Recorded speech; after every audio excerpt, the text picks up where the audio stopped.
Num texto de 1973, Pier Paolo Pasolini falava do advento do novo fascismo, fazendo referência à ameaça das novas ditaduras culturais. Ou seja, o fascismo das ditaduras culturais será aquele imposto pela opressão das populações mantidas na ignorância ou na ausência de um novo saber, na falta de uma consciência crítica. Aquele que, à escala mundial e face ao desenvolvimento da tecnocultura, a Marachim caracteriza pelo aumento progressivo de hordas selvagens cada vez mais ignorantes e analfabetas. Se a opressão social foi uma das características dos fascismos dos anos 30 a 60, a opressão intelectual, pela ignorância, poderá ser a marca terrível do fascismo das novas elites. Perguntam-me da atualidade da afirmação de Pier Pasolini. Ora, é neste contexto de aumento de ignorância que hoje é sobretudo a ausência de consciência crítica, de efetiva participação política e cívica, que eu vejo possível falar de ditaduras culturais. Ditaduras culturais em que o saber, o desenvolvimento e o progresso económico e social são benefícios de escassas minorias.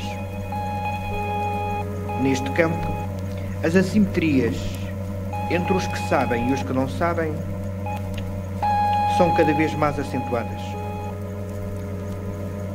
E por isso, talvez com razão, possamos dizer que os últimos generais do poder estabelecido são exatamente os intelectuais. Eu penso que não há um declínio do espaço público. Antes, pelo contrário, há sim um declínio do espaço privado.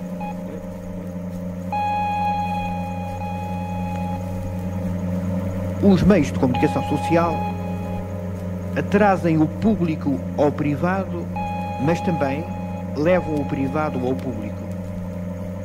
Simplesmente, como diz Kenneth Bouldin, pela manipulação e persuasão é perfeitamente possível conceber um mundo dominado por uma ditadura invisível, na qual, todavia, são mantidas as formas exteriores do governo democrático.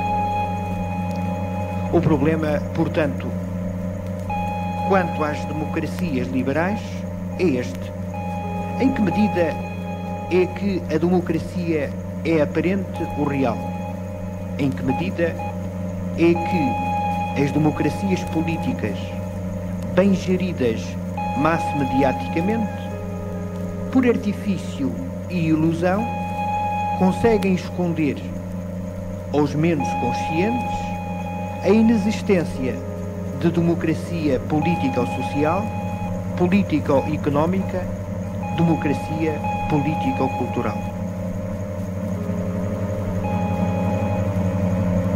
Se existe censura em Portugal em 1986, existe, claro que existe. Na televisão, ela é declarada. Têm sido públicos os casos de interferência do poder executivo, quer na proibição de filmes, reportagens ou notícias.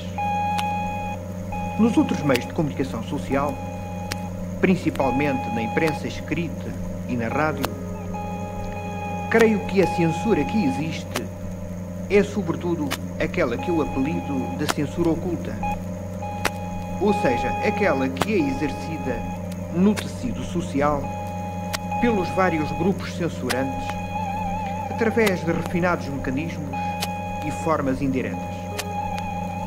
É aquela que resulta do jogo escondido das forças sociais. É o exercício discreto da burguesia. A ameaça nuclear é um fantasma terrífico nos nossos dias. Porém, aflige-me por vezes uma outra ameaça da qual pouco se fala e que eu denomino a nuclearização mental.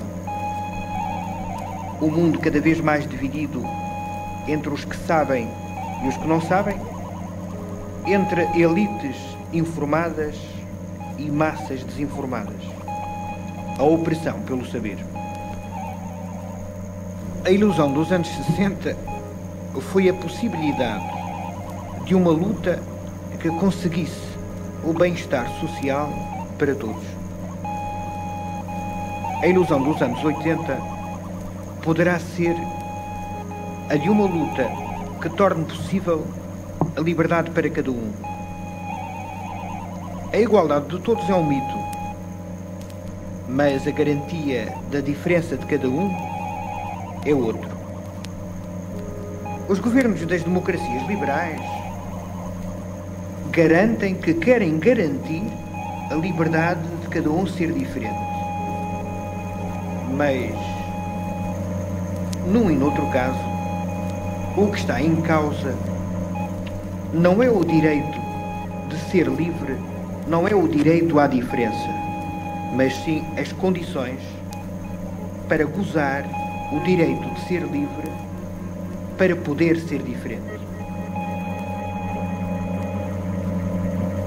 O futuro. Qual será o futuro? Pergunto.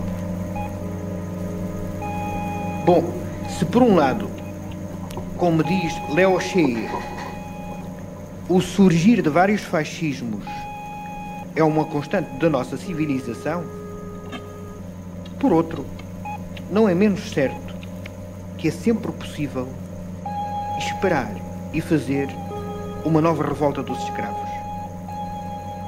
Por isso, eu confio no futuro. Se a ditadura cultural é uma ameaça, é sempre possível